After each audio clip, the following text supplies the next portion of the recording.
Hello everyone, Veneris here, and today we will be talking about patch 5.5.0, the newest patch to Total War Warhammer 3, the patch that is going to be live tomorrow, as this video is uploading. It's on Monday. On Monday it was released. The patch notes and the live of it is on Tuesday. Yeah, and it's part of Thrones of Decay DLC, and yeah, let's talk about the main changes of the update.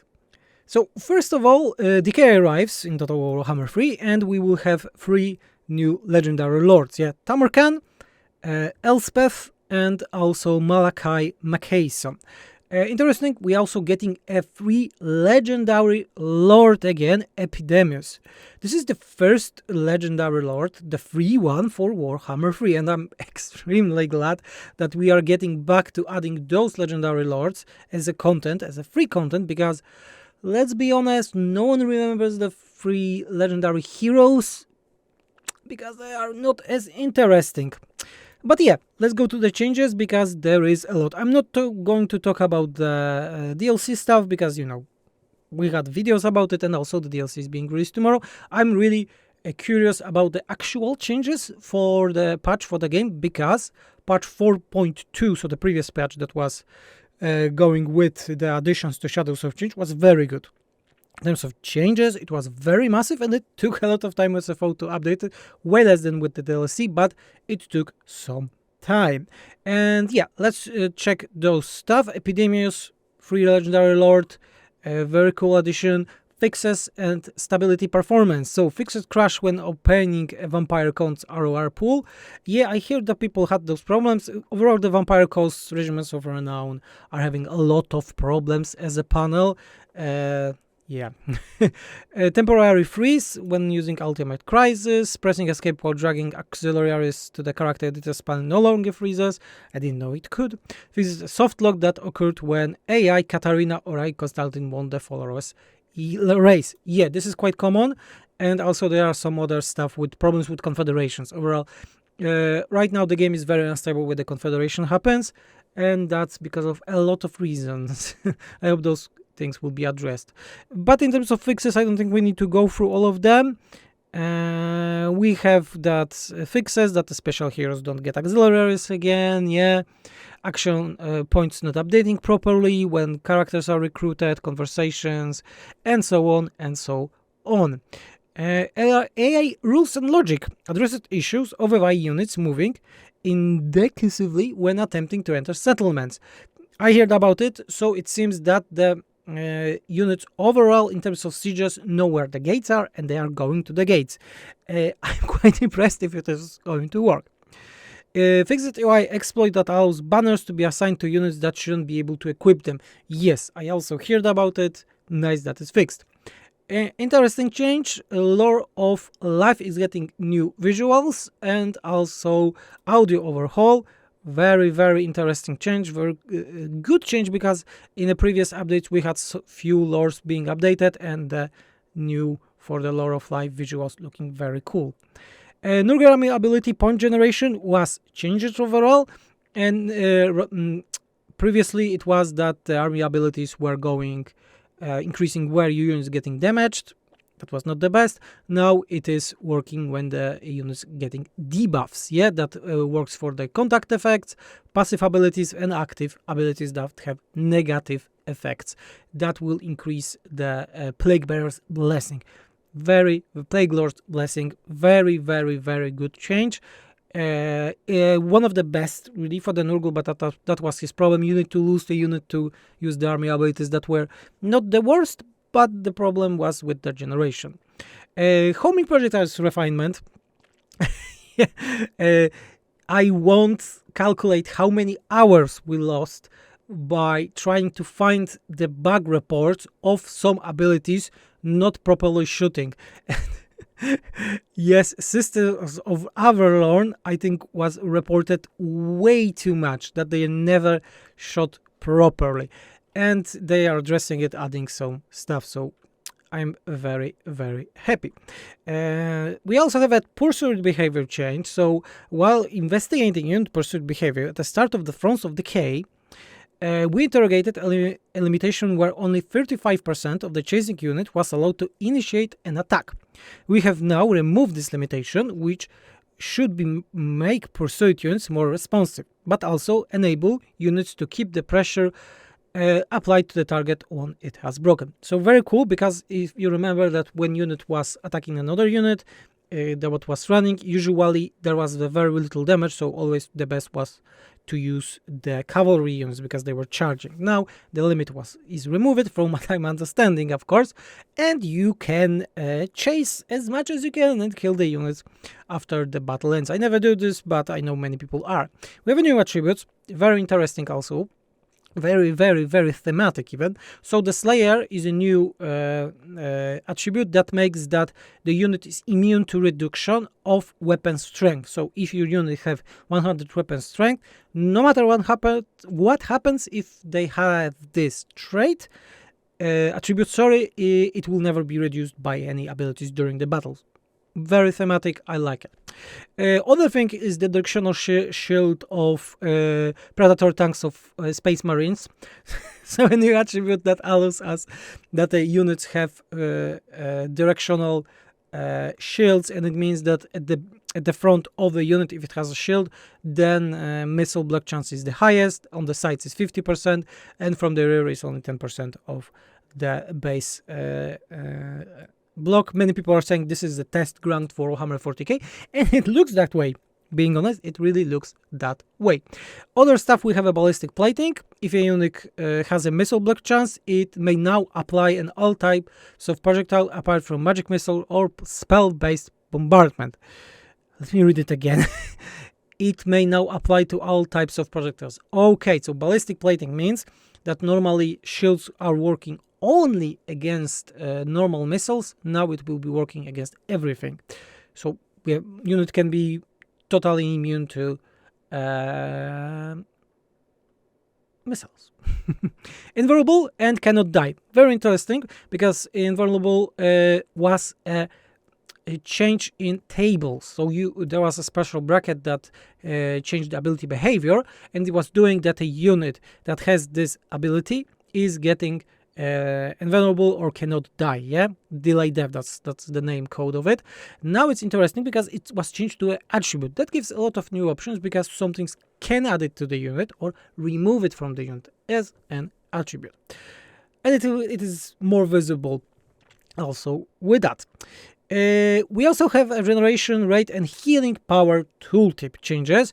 Very, very, very, very helpful thing, because as you can see on this very good GIF, we see something that how much the regeneration rate right now with all the abilities on the unit is, so how much health is getting, how much healing power is, because many effects can lower healing power since Shadows of Change, and the same goes with the barrier.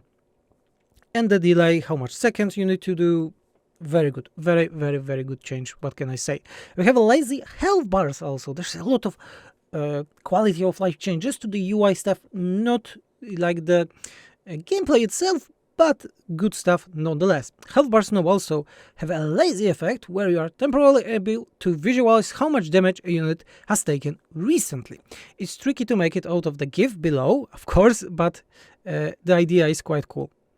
Okay, you see. And this will go down, I assume.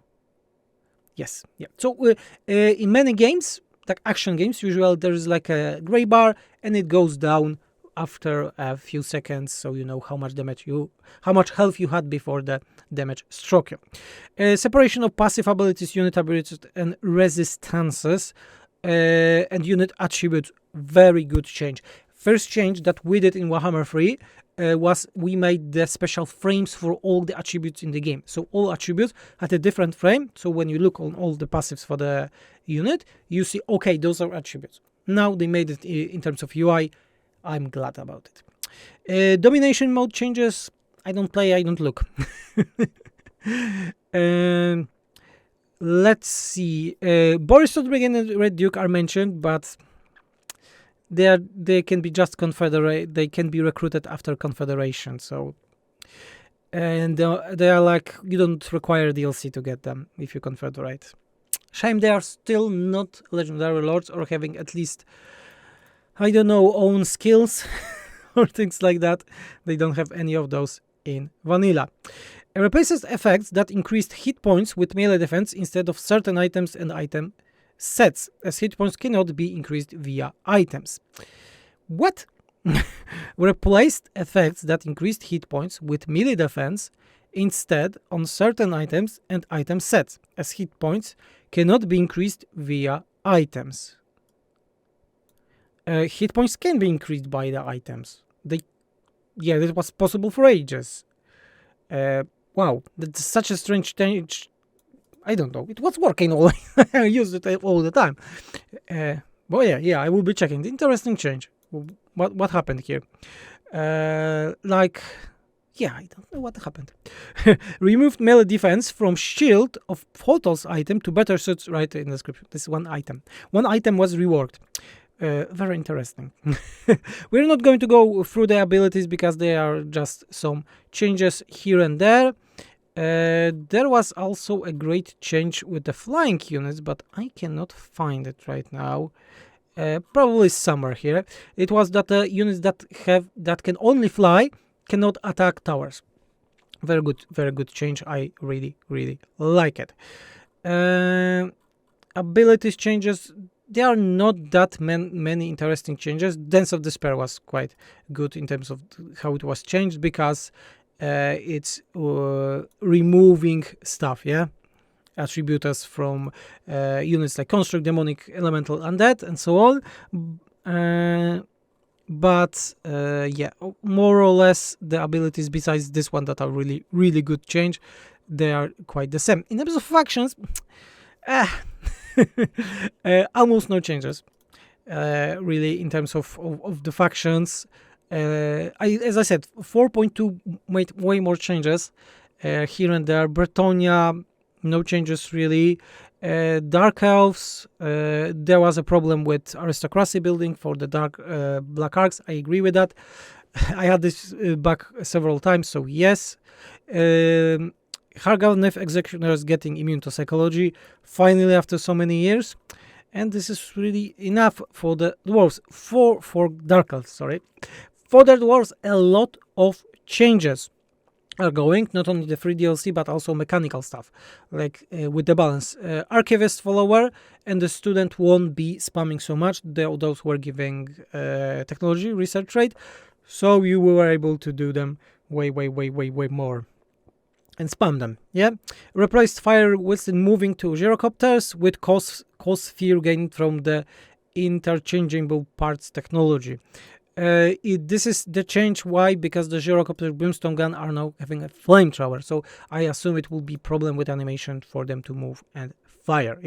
Some small changes. Trollhammer torpedoes, big change here because they have way bigger range, but the damage is lower, almost double the range. I don't know if I like the change.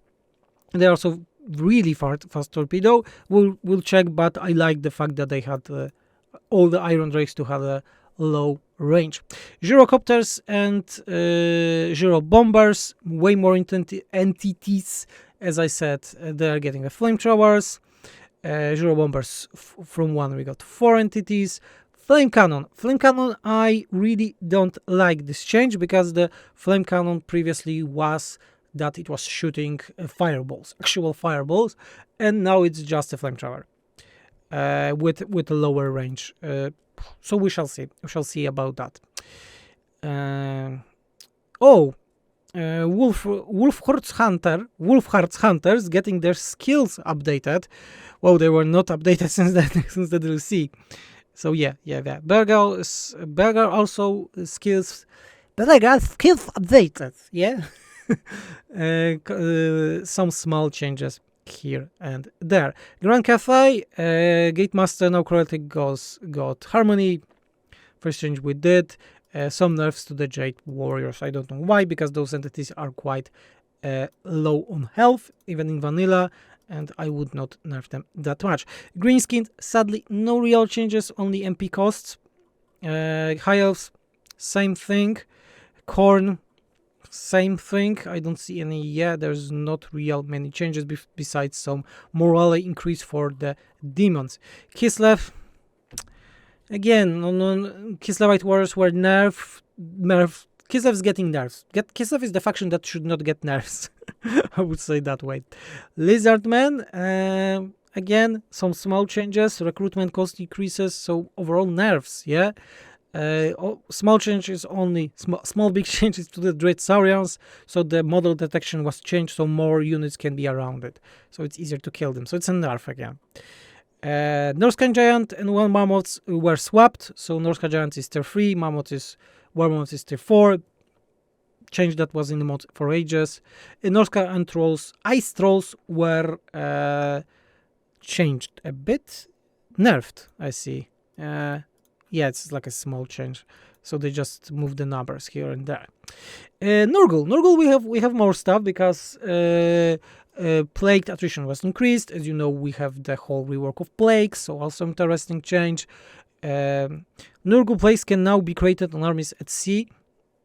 I never used it, so it's cool that it's there.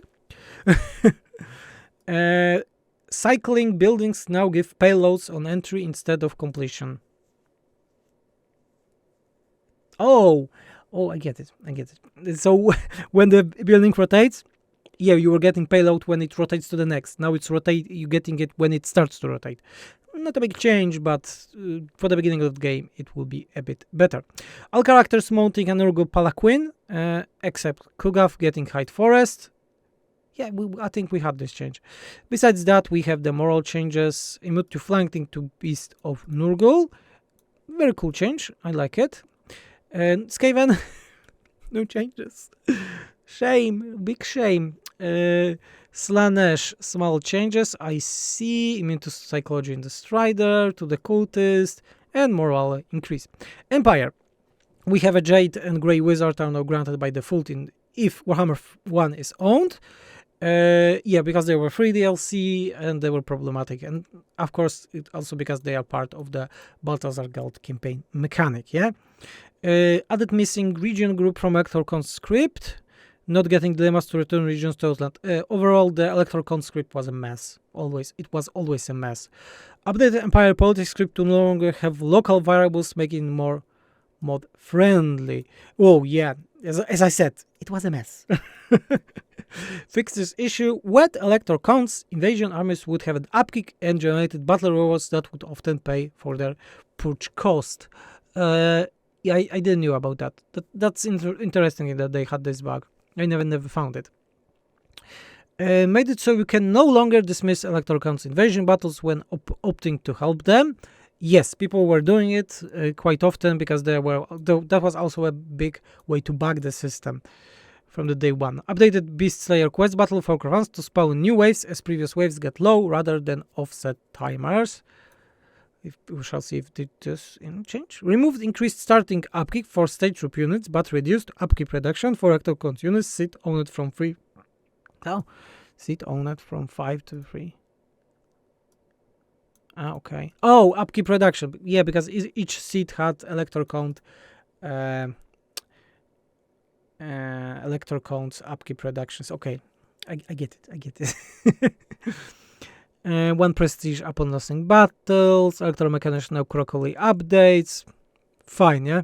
Remove starting up cost debuff for Knights of the Blazing Sun. Yeah, this was in game since the Grim and the Grave release. It was never freaking removed. I removed it. I remember back in Warhammer 1 I was removing it.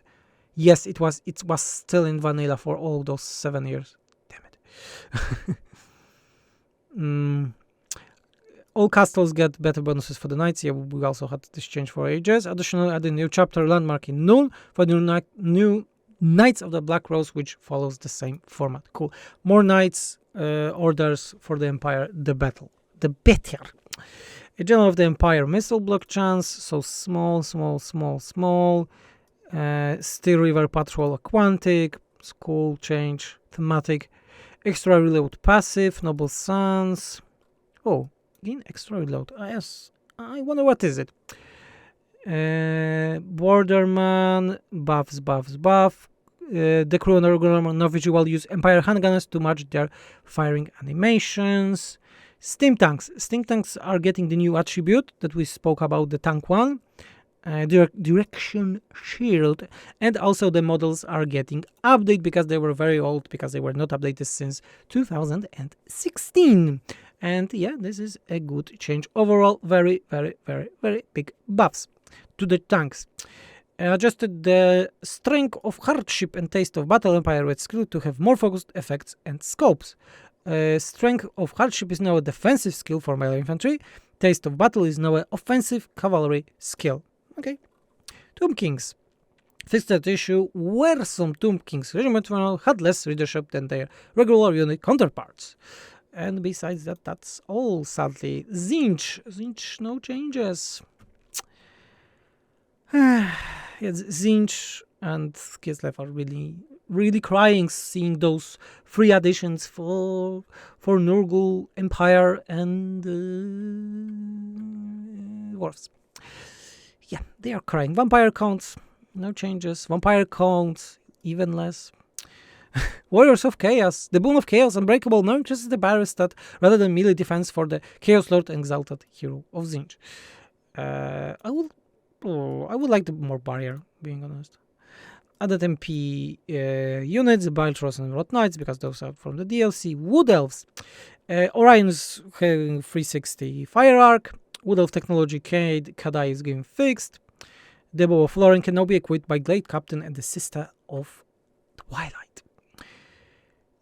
Overall campaign and world mechanics. So we are looking now no specific factions, but overall changes and fixes. Whew. So we have battles, specific changes made through the battles. Ubersack now currently lords. There are fixes, yeah. We won't be going through the fixes. And yeah, this is all. This is all in terms of patch notes for update 5.0. It's very late when I'm recording it. Okay, what do I think about it? I think it's okay. This is okay patch. Patch 4.2 was adding way more groundbreaking changes in terms of, let's say, stats, things like that. But this patch is adding actual rework of the factions. So for Dwarves, Nurgle and Empire. So I overall look on this patch notes and say, yes, it's cool. And what is quite maybe interesting for you is that changes here does not look very drastic. It means that maybe, I'm saying maybe only, updating SFO will be way easier, and I really hope for it. And yeah, what can I say else? Next video, I will be making a summary of what you can expect with SFO, how the progress will be going with the update, because it's going to be a massive for SFO and also for this DLC and vanilla. So we have a lot of things to talk about. Yeah, okay. My question is, do you like the changes? Do you like the patch notes? What change is your favorite here? And yeah, remember to feed YouTube algorithm. And yeah, I was Vendris and I'm out, and have a nice day.